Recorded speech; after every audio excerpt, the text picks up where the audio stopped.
With just over a half-decade under its wheels and having resurrected the Passport name in Honda's lineup, the current Honda Passport is getting a total makeover for 2025. This update will be like the one its three-row sister vehicle, the Pilot, received in 2023. While the current Passport's lifespan is not tremendously long in the scheme of things, it's a bit longer than usual for a Honda model.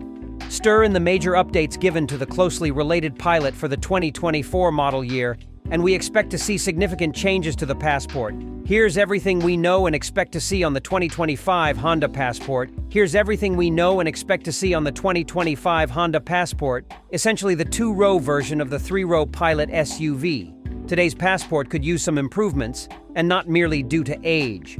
Look for better styling similar to that of the newest Pilot. Again, as before, the Passport is expected to be largely identical to the Pilot from the rear wheels forward. Also, like before, it should ride on the same wheelbase, but have its tail clipped in length. After all, with no need to support a third-row seat, that's the Pilot's job. The two-row Passport will be stubbier overall. Just as Honda did with the Pilot, some of the same improvements in road and wind noise suppression, in-cabin tech, and chassis refinements are expected for the Passport. Another Pilot improvement expected to make the jump to the Passport? An altogether more focused and capable off-road-focused Trail Sport trim level. The current version of the Passport Trail Sport is little more than a stopgap design package that includes better tires for dirt road driving, a slight suspension lift, and little else.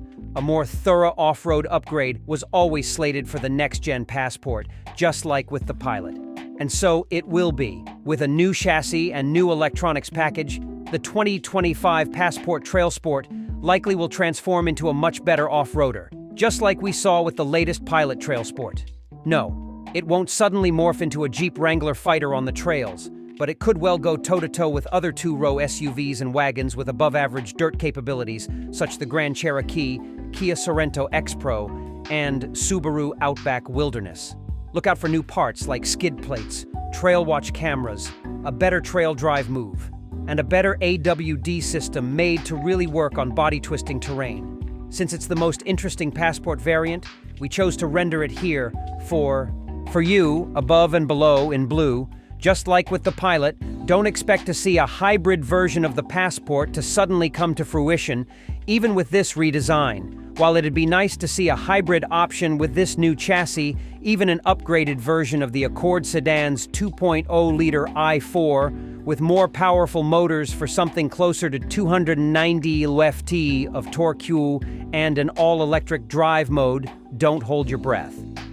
Instead, the same gas-fed 3.5-liter V6 packaged with the same 10-speed automatic that the Pilot gets is the most likely motivator.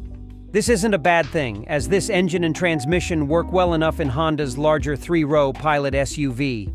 It's powerful, and its larger displacement and additional gear don't lead to a buzzy interior.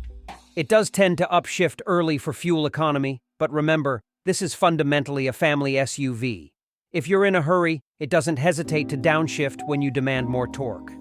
The interior will also see some improvements for the 2025 model, carrying over some of the elements we've seen in the prologue, minus the GM influence, and, more directly, the latest Pilot. In fact, don't expect any real differences between the Passport's dashboard and the Pilot's, which sadly probably means Honda will port over the Pilot's smallish 9.0-inch touchscreen. There is room in the Pilot's dash for a larger screen, and Honda has a 12.3-inch touchscreen available. The Accord sedan has it. Something like that will really come in handy when using those trail watch cameras in the Trail Sport model.